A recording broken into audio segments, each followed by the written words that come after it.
ជំរាបសួរក៏ដូចជាសួស្តីដល់បងប្អូនប្រិមិត្តអ្នកតាមដានទេសនាវីដេអូខ្លីវែងរបស់ខ្ញុំជាទីគោរពរាប់អាននៅថ្ងៃនេះគឺជាថ្ងៃច័ន្ទទី19ខែមករាឆ្នាំ2026ជាថ្ងៃដើមសប្តាហ៍ហើយក៏ខ្ញុំនឹងមកធ្វើអត្ថាធិប្បាយនៅវីដេអូ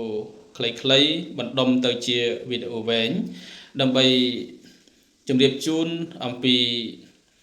គោលការណ៍ខ្លះៗនៅក្នុងការផលិតវីដេអូជាប្រចាំរបស់បងប្អូនប្រិមិត្តយើងជាទូទៅខ្ញុំតែងតែបានផលិតនៅវីដេអូ Reel ឬក៏គេហៅថាវីដេអូខ្លីៗហ្នឹងប្រាប់ពីចំណុចទី1ទី2ទី3ថាតើធ្វើវីដេអូយ៉ាងម៉េចដើម្បីឲ្យមានបងប្អូនទេសនាចុចតាមដានចុច like ចុច comment ឬក៏ចុច share ដល់ពួកយើងអ្នកផលិតវីដេអូ Reel ឬក៏វីដេអូវែងណាបងប្អូនណាបាទចំណុចទី1ដែលខ្ញុំតែងតែណែនាំបងប្អូនឬក៏ពន្យល់ខ្លះៗក្នុងការចេះដឹងបន្តិចបន្តួចពីបទពិសោធន៍ដែលបានឆ្លងកាត់កន្លងទៅទី1គឺយើងអាចថាចូលទៅមើលវីដេអូបងប្អូនដែលល្បីណាដែលគាត់បានបង្ហោះបង្ហាញនៅលើបណ្ដាញសង្គមហ្នឹងបាទចុចតាមដានគាត់មួយឬក៏ចុច like គាត់មួយឬក៏ចុច comment គាត់មួយទៅបាទចុច comment ហើយចុចហ្នឹងគឺ comment ទៅតាមអត្ថន័យវីដេអូដែលគេបានបង្ហោះបង្ហាញហ្នឹងបាទមិនមែន comment សុំការតាមដានត្រឡប់មកវិញសុំការចូលមកលេងផ្ទះមកលេងទូកទៀមរបស់យើងនោះទេបាទគឺ comment ទៅនៅអ្វីដែលជាការបង្ហោះបង្ហាញរបស់ពួកគាត់បាទរួចហើយក៏ចាកចេញទៅហើយកុំព្យាយាមទៅចូល comment ញឹកញាប់នៅក្នុងវីដេអូរបស់បងប្អូនដទៃទៀតពេកនាំឲ្យមានបញ្ហា spam page របស់យើងបាទ spam page របស់យើងអាហ្នឹងគឺជាចំណុចមួយដែលយើងត្រូវយល់ដឹងបាទដែលយើងត្រូវយល់ដឹងទាំងអស់គ្នាណា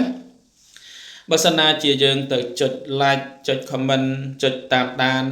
page របស់បងប្អូនដទៃទៀតច្រើនពេកបាទ page របស់យើងក៏ spam ហើយ page របស់បងប្អូនដែលយើងចូលទៅ comment នោះក៏អាចនឹង spam តាមយើងដែរណាបាទហើយធ្វើឲ្យឡើងក្រហមឡើងពណ៌លឿងព្រមានអីចឹងទៅវាកាត់បន្ថយនៅការរុញច្រានទៅដល់មនុស្សដទៃទៀតឲ្យគេមើលវីដេអូយើងនៅពេលក្រោយឬក៏គេហៅមួយយ៉ាងទៀតហៅថាបិទការមើលឃើញបាទអត់មានការ suggest ទៅឲ្យអ្នកដទៃបានឃើញច្រើនដូចមុនដែល page យើងនៅល្អនៅប្រសើរនោះឡើយបាទដូច្នេះបើសិនជាបងប្អូនព្យាយាមស្ដាប់នៅវីដេអូនេះឲ្យចប់មានន័យថាបងប្អូនអាចយល់ដឹងបានខ្លះនៅក្នុងគោលការណ៍របស់បណ្ដាញសង្គម Facebook បាទគេឲ្យយើងផលិតវីដេអូ original ឬក៏យើងអាចកាត់តខ្លះដូចខ្ញុំយកវីដេអូខ្លីមកបណ្ដុំជាវីដេអូវែងអាហ្នឹងវាអត់មានខុសគោលការណ៍អីទេពីព្រោះជាវីដេអូរបស់យើងផ្ទាល់ដែលយើងបានថតកន្លងទៅហើយយើងបានផុសខ្លីរួចទៅហើយតែយើងយកមកបណ្ដុំជាវីដេអូវែងហើយបញ្ចូលសំឡេងដោយបិទសំឡេងដើមផ្ទាល់នឹងចេញទៅណាបាទរួចហើយកែគុណនៅកម្រិត speed បន្ថែមទៀតទៅលើ speed សំឡេងទៅលើ speed វីដេអូរបស់យើងឲ្យរៀងញាប់ឬក៏យឺតជាងវីដេអូដើមអញ្ចឹងមានន័យថាវាអត់មានផលប៉ះពាល់អីទេ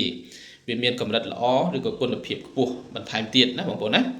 បាទហ្នឹងហើយដែលខ្ញុំតែងតែបញ្យល់បងប្អូនថាការផលិតវីដេអូមិនមែនយើងធ្វើហើយនិយាយតែរឿងដែលហៅគេឲ្យមកចុចតាមដានយើង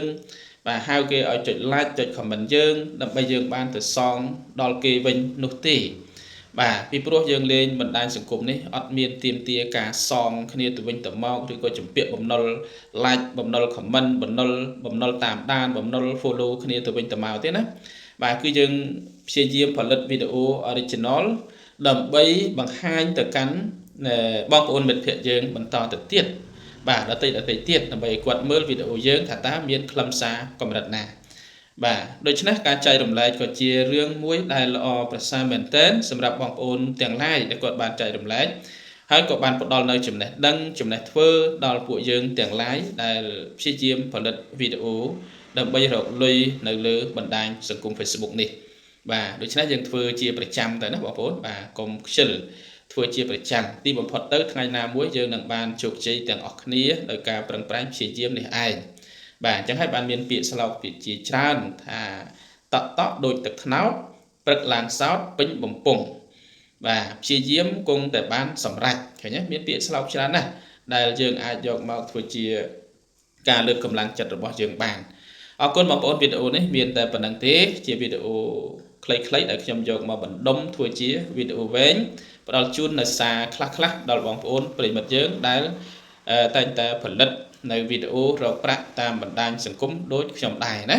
បាទជូនពរបងប្អូនឆ្នាំថ្មី2026នេះគឺទទួលបានជោគជ័យសិរីសួស្តីមានលាភមានជ័យទាំងអស់គ្នាណាបងប្អូនណា